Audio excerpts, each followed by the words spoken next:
I disagree. I don't think that Venezuela is becoming like a dictatorship.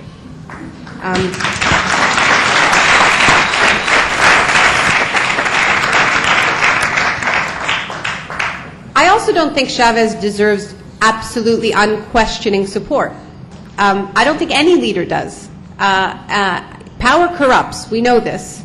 And just because there are many things that Chavez does that I like, that I take inspiration from, like his support of the cooperative economies and some really important breakthroughs, the leadership on ALBA, doesn't mean that we should not criticize him when we see him being intolerant of dissent. I think that we should be true to principles and not just be loyal to leaders. I do. As a North American, the first thing that we say and must say about Venezuela is hands off Venezuela.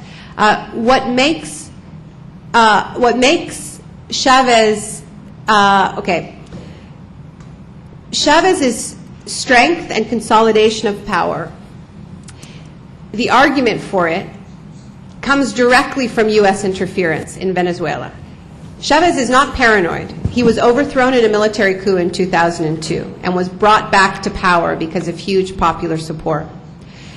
The interference in Venezuela's democracy continues, just as the interference in Bolivia and Ecuador's democracy continues.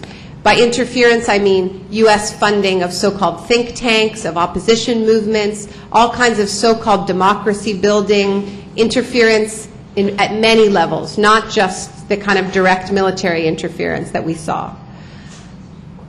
The more the U.S. and the West in general interferes in Latin America, the stronger the argument is for a strongman leader.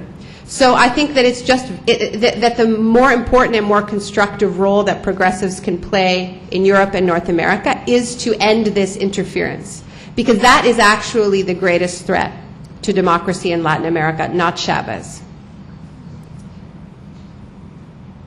I also find it funny when I hear people in the United States talk about how Venezuela is a dictatorship because of a television station that was shut down.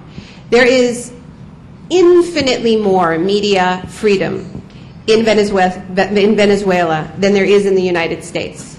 And this, I'm not using hyperbole. It is dramatic, the difference. The amount of dissent that is acceptable in Venezuela on the streets and in the media is about 100 times more than the amount of dissent that is possible and acceptable in the United States. You need 8 permits to have a protest in Washington. People get tasered at speeches when they ask a question that the police don't like, or private security doesn't like. So democracy is very much under threat, in my view, in the United States. And I think that people in the United States should take care of their own democracy. I'm sure probably in Spain they should as well.